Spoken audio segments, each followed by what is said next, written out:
конкурстун основада алыш керек. Себеп кээ бир кишинин дээринде жок, кээ бир кишинде бар. Анан казыркы менеджермин деген современный атты коюп алган, же арт менеджер деген бул чакта келбейт, бул просто совхоз.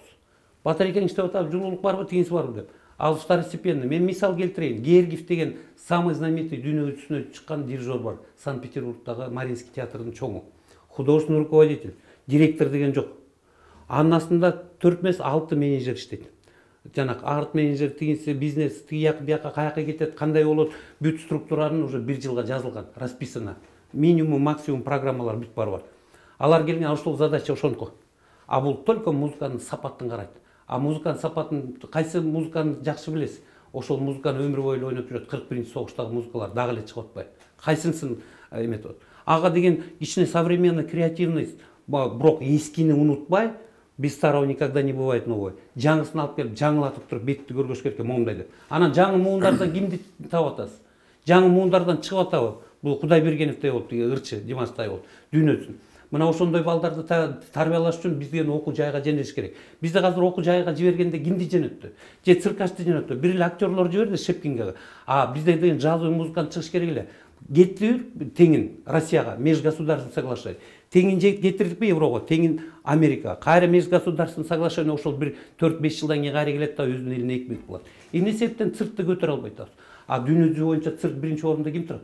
Мына ушу концепцияларды жазып чыкканбыз. Кытай турат. А Кытайга 20 кызды кичинекей, баягы 7 жашта, 6 жаштагы 20 балдарды ошондон электен отуп 10 кыз, 10 бала эле калат. Бирок разный жанрлар келет. Ар кайсы жанрда.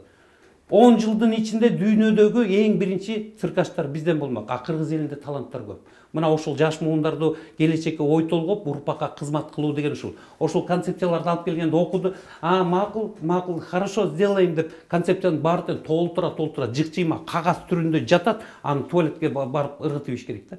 Анын баары иштелген жок да. Реальный турмушта көрүп турган биз журулуп атабыз да, маданият сферасында эмне болуп аткан. Ошол эле баягы эле жанына кимдер чогултуп алган? Чөөлөр ким? Ошонун кошоматчылары бирдеме болсо, бизге тийишип атат, давайте атаковать деп өзү жекеме-жеке чыккыла, келгиле. Гостеле радио компанияда канча деген азыр телевизионщиктер бар. Ошолордун көзүнчө жекеме-жеке, англисче айтканда jam session дейт. Кел чыгалы, кайсы музыкаңды сен ойноп бер, ана мен ойноп берем. Кандай деңгээлде ойноп атасың? Өзүнөн башташ керек да адам. А күнү түнү мен эң аз дегенде мен бияка чуркап келдим. Кайра кетип түнкү 12ге чейин мен занимация кылам, аспабымды кучактап, өп чыттап, ошол сүйгөн кесимди сүйгөнчө мен бактылуумун. Мага Кудай таала берди ушул музыканы алкалап жүрөсүң, ардайм деп. Ошол менен ушуну алкалап жүрөм да, артымда шакирттерим бар.